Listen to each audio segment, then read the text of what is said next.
All right, y'all. So let's story tea time, right? So y'all know I've been telling y'all about this trifling job that I'm at, right? And God been getting on me because I got to start looking for another job. He's already been on me with that, and I already started looking, but I already started telling the horror stories about it. So let's keep it moving. Let's keep it going. So like, let me tell y'all the badness, like how bad the nitpicking, the triflingness is, the underhanded tactfulness, and all the extra shit, right? So last week I took off Tuesday, Wednesday. I took off not Tuesday. I took off Wednesday, Thursday, Friday, and then I had the weekend off already. And then I took off Monday. Right, my granddad in the hospital, my brother in the hospital, whatever. So I took those days off, and something in my spirit kept saying, "Go and now it's two supervisors in there. One dude is a supervisor, the other one he just became the coach, which would be the shift manager, basically, the person over the supervisors. So something kept saying check your time, because this is how much problems I have with this company and these people and the jealousy and the triflingness or whatever. And the underhanded tactful issues and problems that they cause. Jealous of black people.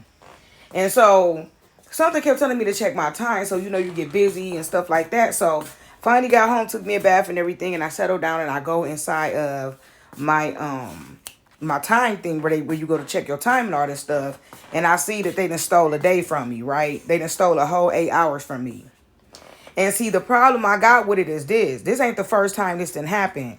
Every single time that, like I remember another time I had a day that I earned off. And this was, let me tell you, hold on, let me go back. I had a day that I earned off. And what they did was took that day from us and gave us points for it and told us to order their apparel. Their like sweatshirts, t-shirts. Oh, we gonna take your day from you that you earned, and y'all just order t-shirts and stuff. So I didn't order nothing. That's how pissed off I was. I ain't order nothing. I want nothing from y'all. So this time around, this is the time that I work for, and after you be there for so long, the days that you get.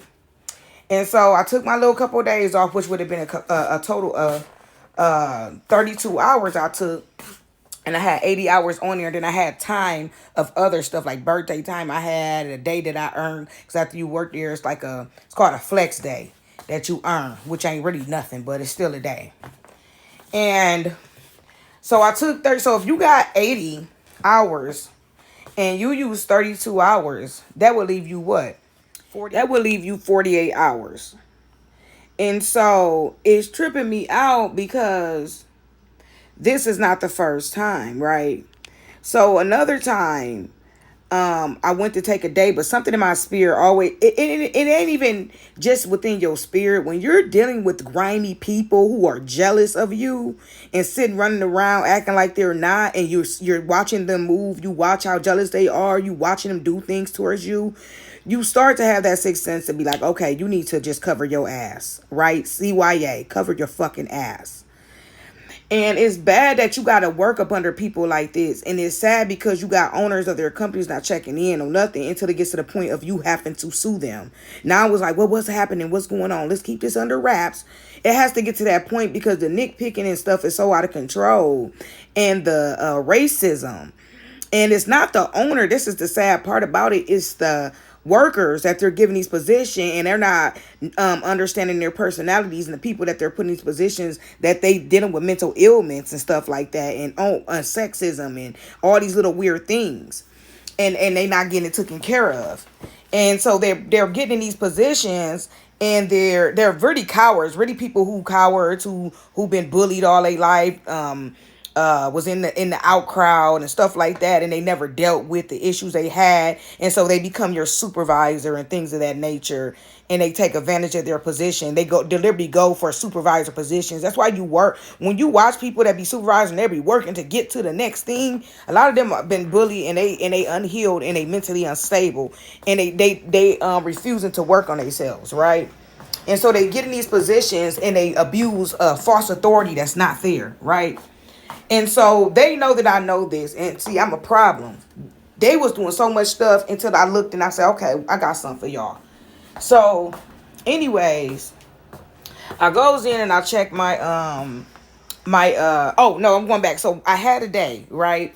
And when I used this day, I called him to use this day. And the one guy, he was a newer guy before the other guy come in. And he comes to me, he said, you didn't have any time off, right? And I said, what are you talking about? He said, well, you took yesterday off. This was like a while back. And you didn't have any time off. And I said, yes, I did. I did have a day. And I said, and what are you talking about? Because when you first start, you know, in your first year, you really ain't got no time. So, but it was a day that I earned and I took it off. And so he said, well, they said in the front office, you have to go talk to them. I said, I ain't talking to him about nothing. I said, I got a screenshot.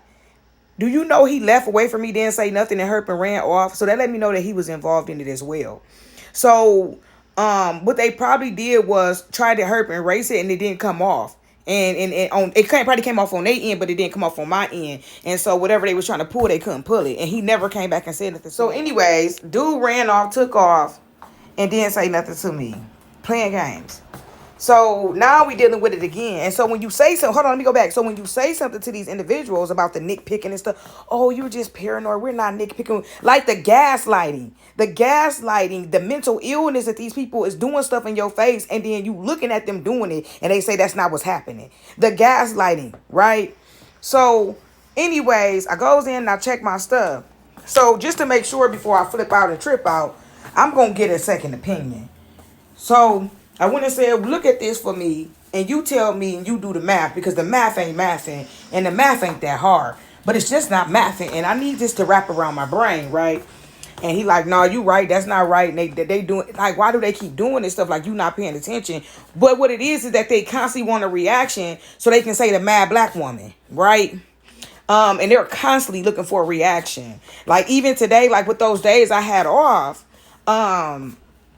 you know, they have little meetings and stuff like that. And I guess they was going to have a, what is that called? Tornado warning little thing, where they rehearsed in case we have a tornado, which it don't even be no tornadoes where we at. I guess they all said that within the meetings of me not being there, but the days I wasn't there, they told them that they was going to be having this thing, right? But I didn't know about it. So today I hear this little weird noise, and it sounded like somebody got something handheld going with some light alarm. It was real light. And I'm like, what is that? Like, what the heck? And I'm back there getting my coffee, because when I came in, I clocked in, set my stuff down, clocked into my computer and everything to get my day ready. And I said, let me go get me some coffee. And so when I'm walking back up from getting my coffee, I hear this noise, and I'm do. And I end up seeing a safety guy, and I said, yeah, I just came from back getting some coffee. This dude never said to me, oh, hurry up and get back there. So if we have like a little practice tornado thing. So I'm just walking, and it took for me to see like another supervisor, and he was like, oh, what the heck is you doing? Like, get your butt in there to the girls' bathroom. And I said, what are you talking about? He said, we having the tornado thing. He said, you ain't know. And I said, no, how would I know? I'm thinking it's like in school. You know how you go to school, y'all, and y'all used to have them false tornado things, but nobody knew about it beforehand. This is what I'm thinking once he said it. So the two, they plotting and planning and planning and plotting and plotting and planning and planning and plotting, playing games. So I get to walking up there. My legs little. I'm 4'9". I'm not running. I smoke cigarettes. I'm out of breath. So I'm up there going. And once I went to go into the bathroom, they was coming out. So I just turned back around and went to my station. This is the plotting that they doing. The guy that I'm telling y'all about, who just became the plant manager, whatever he called himself, with his weird self, and my supervisor, they walking all up together trying to be intimidating. And where was you at? And I'm like, what? And so he like, they coming up to my station together. Where was you at? And da. And yeah, we was having a tornado thing. You have to go to the bathroom. And next time you got to really be serious about this. And nigga, for one, if we had a tornado, I ain't going to nobody's bathroom. I'm getting my car and pull off. Because something's wrong here, because we don't have tornadoes ever where I'm from. We don't have tornadoes.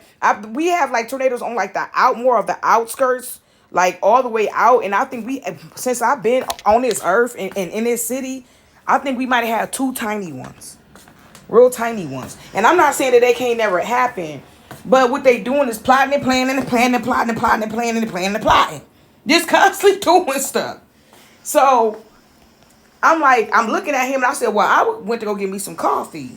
I didn't know nothing about no thing, and I don't know what that sound was, and didn't care to know. It was too tiny. Like, when you have something like that going on, you need something louder than that. Anyways. So, they like, I said, well, I seen the safety guy, and he didn't even, I don't even know. He didn't say nothing to me. I said, I turned around, said something to him, everything. And he walked past, and I walked past him, and I kept on walking. So he laughed, and, we laughed and kept on moving. He didn't say nothing to me about no damn tornado. So, whatever. The other guy did. So, I guess he tried to stop and ask the guy about what I said. And the dude kind of looking at him like, what? Like, it doesn't even matter. Like, who cares? Because he know them to play games at this point. And they really think that they get away with stuff like this. Ain't nobody being involved in stuff like that. Because the same other guy who had the position before him, they tried to get him involved. And he got on up out of there. And he went to a whole other department. Because he not on it. You're not going to put me in no stuff like that. Because the dude that was in that position before him, because they can't keep nobody in that position, got fired because God came up on him. Because God was on his head, shoulder, knees, and toes. Because people like that get them positions because they the friends of owners and stuff and shouldn't be in them positions with a racist self, sexist self, and whatever else self that I'm not going to go there with. And they think that they can't be touched. But see, when you're dealing with a child of God, you're going to be touched on your head, shoulder, knees, and toes.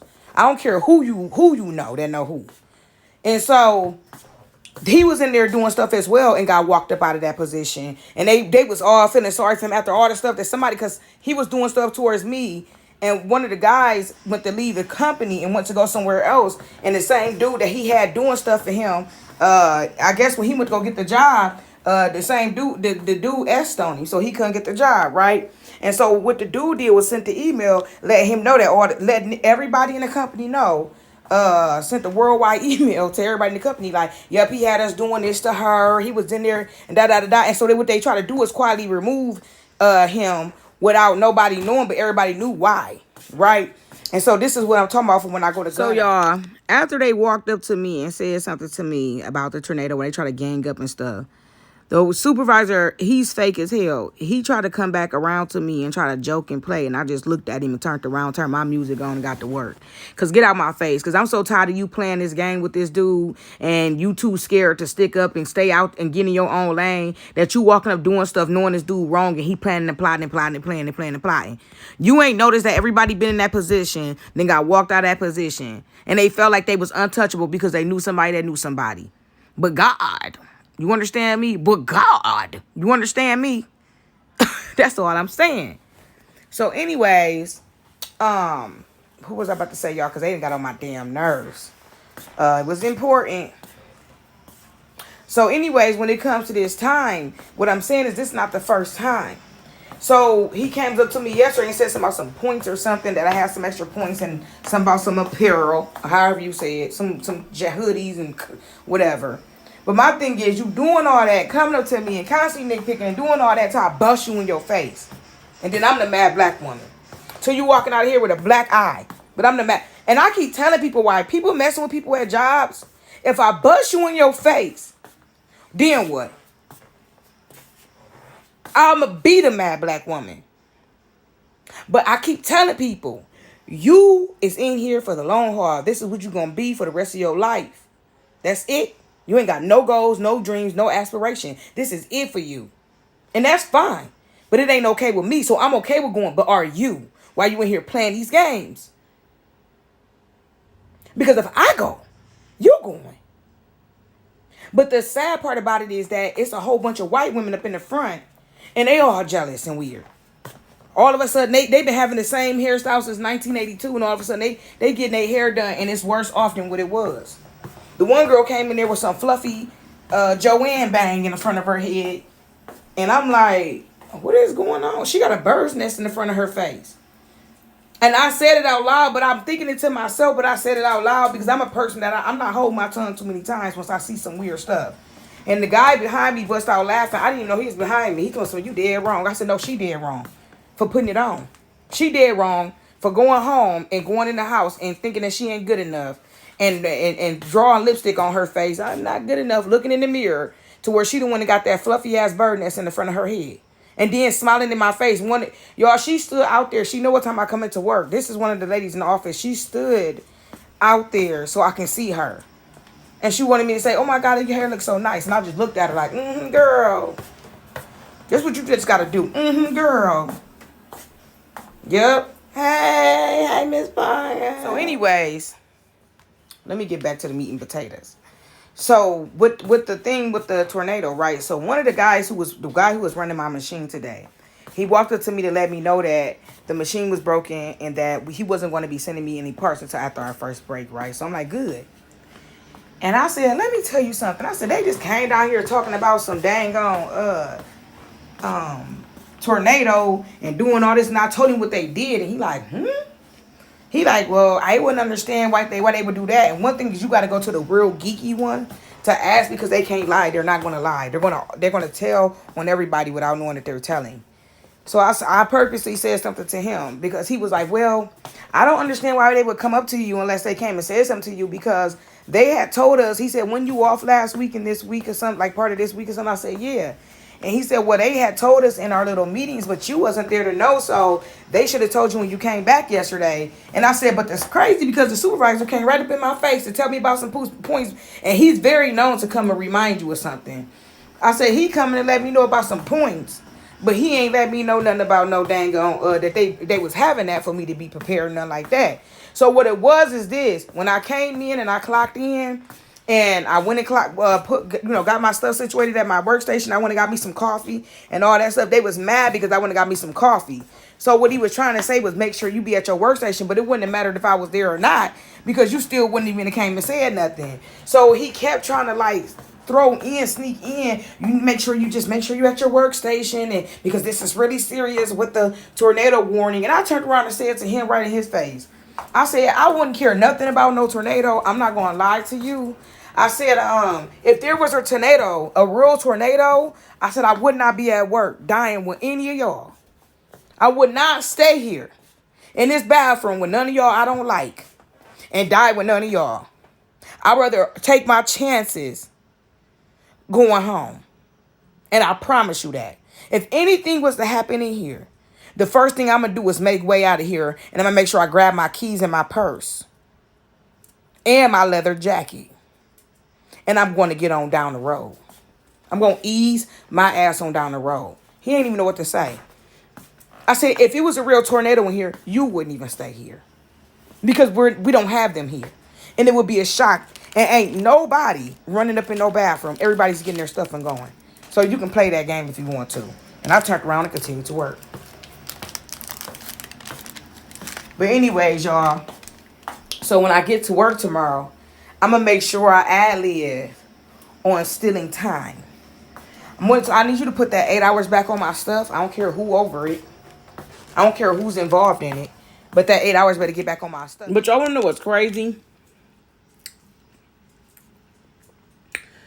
What's crazy to me is that these companies be doing stuff like that. Stealing time for people, from people, causing problems with people. And I was just telling somebody, I said, it blows me. Because the same person I was talking to, they had got fired for stealing company time before. Which what it was is that they license stuff had got cut off in the building. I did not understand this.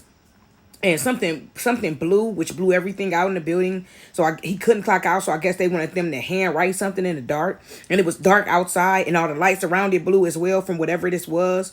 And they called him in the office and told him that they was firing him for stealing company time. And he could not clock out. There wasn't nothing to clock out to. The electricity was off. They fired him for stealing company time. But what it was is, he got gold teeth and all that stuff, dressed nice, and they felt some type of way, and they been wanting to get him out of there. He was working somewhere where it was just all men at. This is a problem. And ain't nobody talking about this type of stuff. Oh, but I am. You know, my granddad used to tell me, if you buy yourself, my granddad used to always tell me, when you go to work, never talk politics, never speak religion, and don't talk about sports. Because sports is just as bad as religion. Don't speak none of those things. Spirituality, religion, politics, none of it. Don't speak none of it. And if you get yourself something nice like a house or a car while you're working there, if you got a raggedy car, you keep driving that hoopty to work and don't let them people see nothing you got. Because as soon as they see you have something as small as a car that you pay, and I don't care if you bought it out paying a note on it, they're going to try to get rid of you. And this is the sad truth. My granddad told me that at my first job I ever worked at, when he found out I was going to work. And it was crazy because the girls that I was going to go work for, Well, I wasn't working for them. I was working for a company, but they was the supervisors, and they was like, what is them people that wear like dresses, pilgrims, Mormon? I don't know what it is. I don't keep up with that stuff. But they wear dresses every day. And I was telling my granddad when I had got the job, I said, yeah, there's two girls in there. The lady, I never forget, sweetheart. And I said, yeah, they wear them dress things and stuff. My granddad said, what you talking about? I said, them, that religion who always wear the dresses and stuff, the women. And he said, oh, well, let me tell you something. You don't never speak politics, religion, spirituality, or sports at work. And if you get a hoopty, and if you get a new car, you keep driving that hoopty to work. Don't let them people know what you got. And keep them people out your business. I think that's the best advice my granddad could have ever told me. Could have ever gave me. But anyways, y'all. I'm about to get on the out of here. I gotta lay back down. Hold on, y'all, because I got something to say. I forgot what I was saying earlier about like how companies basically will fire you and walk you out for stealing company time, even if it was a misunderstanding. But when they steal something for you, we supposed to accept it. So when I get my black ass to work tomorrow, guess what I'm gonna do? I'm gonna cause a problem. Since we mad black women, I'm gonna cause an issue. And I'm gonna go in there and I'm gonna start off with the mathematics of it. Baby steps. And I might go as far as taking some highlighters, different colors, and writing down the math and handing him that piece of paper with them all them colors on there. And I'm going to have him solve a mathematical problem before I begin to talk to him. And I'm gonna make sure that I write these mathematical problems down. I'm gonna tell him to solve it. And I'm going to say, I need you to solve it again just to make sure we understand that that's the right answer to that. And when he have the right answer to that, I'm going to pull up my stuff and I'm going to have him go over that as well.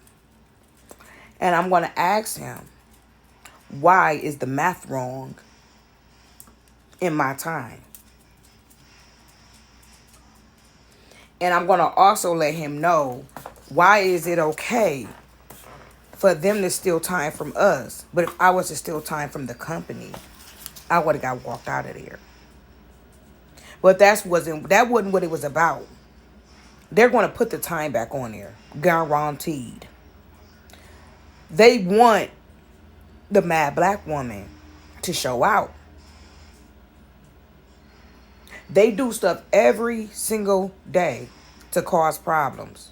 Whether he pushing the parts up, watching, stalking, gawking, hide up under the machines like a damn dog, watching you on camera. Some people should not have access to certain things, to other people's information. I feel like full-on mental evaluations need to happen in these companies before they start putting people in these places. Let me tell you something. If I own me a company, which I had before, my uncle, when I first started my company up, my uncle kept saying, you better not hire none of your friends in there. You better not hire none of your family members in there. And he was dead on. He was like not playing about that. And when he started getting his company going, his business going, and what he was trying to do, he was dead set on not having no family in his stuff, no friends in his stuff. He would get attitudes. My uncle would have full-on tantrums. I would watch this grown man have full-on tantrums when he was talking about family and people wanted to argue with him about that. Oh, you wrong, and da-da-da-da. He would have full-on tantrums, y'all. And I understand. Because for one, your family, your friends, they already be jealous of you. Then they dealing with mental ailments.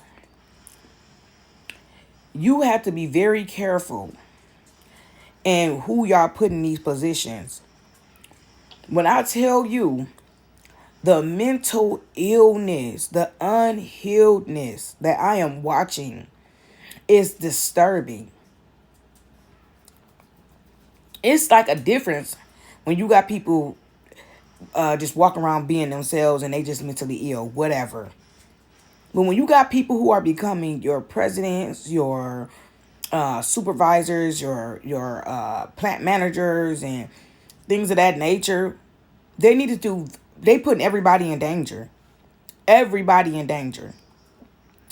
And it blows me that